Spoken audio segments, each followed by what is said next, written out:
piccata is an easy restaurant quality dish that you can make at home that will impress your family and friends. And let me show you how easy it is to put together. Pronto? Allora andiamo a cucinare.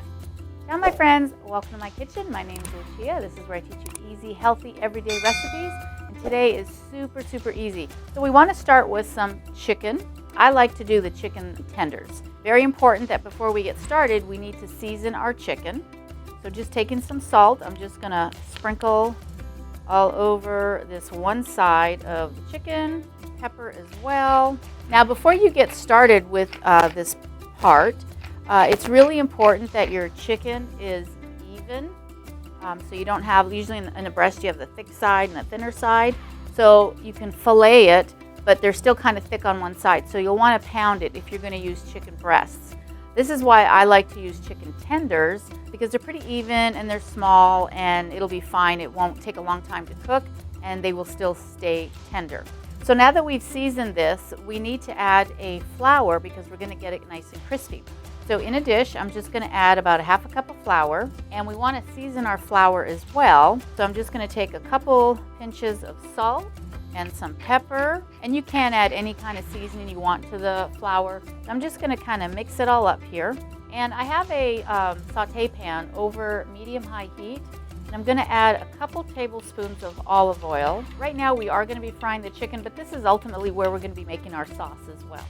And then I'm going to take my chicken and just coat it in the flour and just shake off any excess flour and just place it in my saute pan to start frying.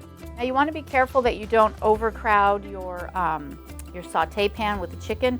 Just put whatever will fit. When they're golden brown, just flip it over and then get the other side golden brown, then just set it aside.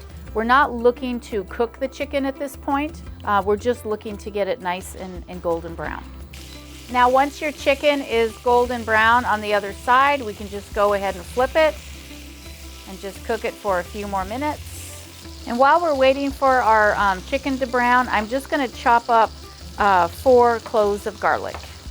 So once the second side is golden brown, like I said, we're not looking for it to be fully cooked. We can go ahead and just place it on a absorbent towel just to drain any of that extra oil there. And as it sits, it will continue to cook a little bit, but we're going to finish cooking it later after we get the sauce. We don't want to overcook it, otherwise it will make our meat tough. We have some of that flour and the oil in here, and we want to now add our crushed garlic so it starts to saute, and we want to add some butter. Now one of the things you want to make sure is that the butter doesn't brown. So if you actually cut your butter up into little pieces, it will start to melt a lot more quicker as opposed to putting the whole chunk of butter in here. So now that garlic is all infused in that olive oil and that butter, and to that we want to add 1/3 cup of a dry white wine. And if you're cooking on an open flame, you might want to be careful with putting the wine in. You might want to remove it from the flame, put the wine in, and then put it back over your hot flame.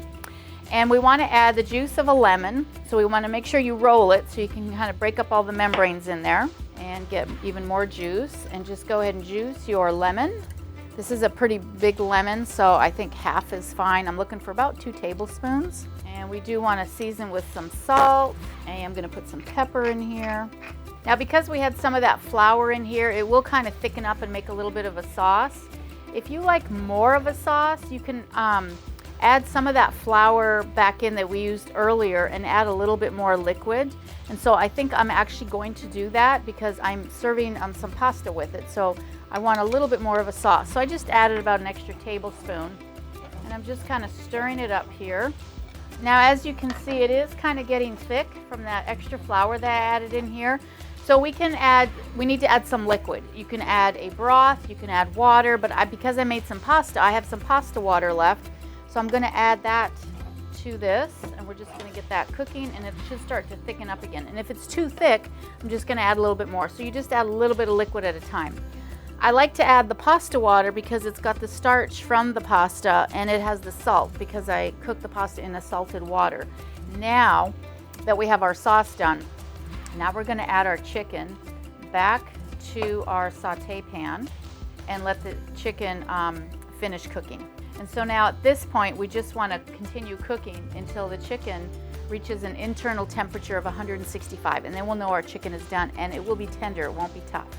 And I'm also gonna cover it so it doesn't dry out. But if it does dry out, you can just add more liquid to it.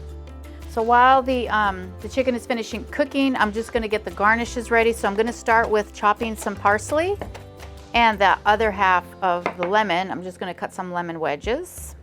Okay, so our chicken is done, the sauce is done, everything is done, but we have a few more things to do to finish it off. I did take it off the heat. We are going to add some capers, and I like to add those after most of the cooking is done, because if you put the capers in and you start cooking and you leave it too long and you forget about it, it can actually make the capers bitter tasting, so we don't want that. And then I've got some fresh parsley that I'm just going to garnish everything with here. We're just going to kind of mix everything up so all those capers get heated up. The parsley starts to infuse some of this butter sauce. You know, chicken piccata is such a flavorful dish. You want to have something accompany it that's going to complement the dish. So because this is a great light butter sauce, to have a light salad would be good, or even like a pasta, because the pasta can absorb some of this sauce. And so I do have some pasta here that I'm going to plate it with. I'm just going to put that, and then I'm going to add some of the chicken, and we're just going to pour everything over. And so you can see it's going to be a great accompaniment to this pasta dish. And then we can add a few wedges of lemon. If we want to add a little bit more parsley, we can. So if you decide to make this dish for Valentine's or for someone special or just your family, the thing that would actually complete this meal is this molten lava chocolate cake, and I have the recipe right up here. If you just click on this information card, and I will catch you in the next video. Until next time, I'm Chef Lucia, and I'll see you. Ciao.